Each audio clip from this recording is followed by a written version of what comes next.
সালমান খানের সিকান্দার মুভির teaser really disappointed to me because of copyright strike. আমি হচ্ছে এই টিজারটা বের হওয়ার পর এটা নিয়ে হচ্ছে রিয়েকশন দিছি, দেন হচ্ছে রিভিউ বানাইছি। তো আমি হচ্ছে রিয়েকশনের ভিডিওটা থেকে হচ্ছে একটা ভিডিও হচ্ছে শর্টসে সামান্য পরিমাণ ক্লিপস হচ্ছে আপলোড করছি, আর হচ্ছে রিয়েকশন ভিডিওতে তো টিজারটা ছিলই। তো আর রিয়েকশন ভিডিওটা ছিল হচ্ছে 1 মিনিট 30 সেকেন্ড সামথিং, 40 সেকেন্ডের বেশি তো হবে না টিজারটা, তো ওইরকম। কিন্তু আমার পুরো রিয়েকশন ভিডিওটা ছিল হচ্ছে প্রায় 5 মিনিটের মতো। তো ওরা তো হচ্ছে ভিডিওগুলো টেক ডাউন করছে, এটা ওকে ছিল যে হ্যাঁ আচ্ছা ঠিক আছে, তোমার পছন্দ হয় নাই, তুমি টেক ডাউন করছো, ওকে। বাট কপিরাইট স্ট্রাইক দিতে হবে কেন? কপিরাইট ক্লেম করা যায় তো, ডিরেক্ট স্ট্রাইক দিয়ে দিছে। আর হচ্ছে এটাকে আমি অন্য কিছু করছি? আমি তো ওদের প্রমোট করলাম, ওদের খারাপ কি? আর হচ্ছে অন্যদের চ্যানেলে এরকম হাজার হাজার ভিডিও আছে, রিয়েকশন ভিডিও। আমি অনেকগুলাই চেক করলাম যে পরবর্তীতে ওদের চ্যানেলে ভিডিওগুলো কি টেক ডাউন করছে কিনা, বা ওদেরগুলো সব ঠিক আছে। But আমার কপালে আর কি দুর্গতি। এই দেখেন তো শর্টসেটটাও হচ্ছে কি টেক ডাউন করছে, আমাকে একটা কপিরাইট স্ট্রাইক দিয়ে দিছে। এখন আমার চ্যানেল এমনিতেই নতুন একটা চ্যানেল, গ্রো করাটা খুবই বেশি টাফ হয়ে যেতেছে, তার উপরে হচ্ছে কপিরাইট স্ট্রাইক। এখন তো আমি ভিডিও মেক করতে পারবো না, কারণ ভুলক্রমে যদি আরেকটা কোনো ভিডিও থেকে হচ্ছে স্ট্রাইক চলে আসে দেন হচ্ছে চ্যানেল উড়ে যাবে। একটা চ্যানেল 0 সাবস্ক্রাইব থেকে হচ্ছে লাইক 200 এর কাছে সাবস্ক্রাইবার নিয়ে আসাটাও খুব, জার্নিটা কিন্তু খুব টাফ। কারণ অলরেডি গ্রো করা ইউটিউবার বলো আর যাই বলো, যে চ্যানেলগুলো আছে ওদের জন্য এগুলো সাবস্ক্রাইবার কোনো ম্যাটার করে না, কিন্তু যখন 0 থেকে শুরু করবো তখন খুবই গুরুত্বপূর্ণ এগুলো।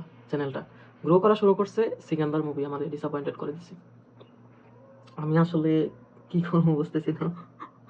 ওরা, আমি তো ওদেরকে প্রমোট করলাম, ক্রিটিসাইজ করা বা হচ্ছে কোনো educational purpose, like something like that, কোনো একটা জিনিস নিয়ে আলাপ আলোচনা করা, যখন কোনো কিছু অন্যদের কন্টেন্ট এনে এটা নিয়ে হচ্ছে ডিসকাস করা, তাহলে এটা হচ্ছে ফেয়ার ইউজের আন্ডারে পড়ে।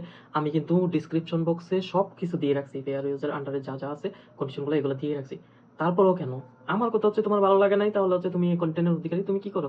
কপিরাইট ক্লেম দিয়ে রাখো যে হ্যাঁ এই কন্টেন্ট থেকে যত টাকা আর্ন হবে, আর্ন তো এখন হচ্ছে না, বাট ও যখনই আর্ন হবে এটার পুরোটা টাকা ক্লেম করতে পারবা, ওকে ডান।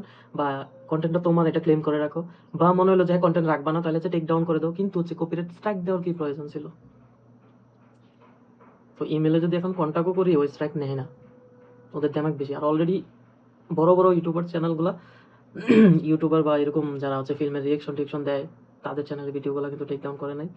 তো ছোট যারা, তাদের কি বলে না, ছোটদের কপালে হচ্ছে দুর্গতি। ভিডিওই মেক করতে পারবো না এখন আর।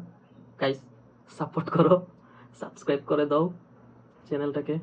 সাবস্ক্রাইব করে একটু উপরে ওঠো। আমি লাইক রিয়েকশন ভিডিও আর তৈরি করতে পারবো না, তো রিভিউ টিভিউ দিব, রিভিউতে কোনো ঝামেলা হবে না। তো যতদিন স্ট্রাইক থাকবে 90 দিনের মতো, তো 90 দিন তোমরা রিয়েকশন ভিডিও পাবা না আমার কাছ থেকে, রিভিউ পাবা। তো তার জন্য সাবস্ক্রাইব করে সাপোর্ট করো, নাহলে খুবই ডিসঅ্যাপয়েন্টেড আছি।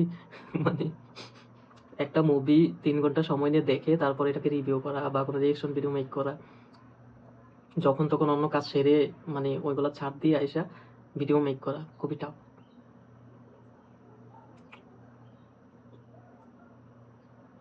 গাইস, সাপোর্ট করো, তোমরাই তো আমার পাশে থাকবা। ধন্যবাদ। নসিব নসিব।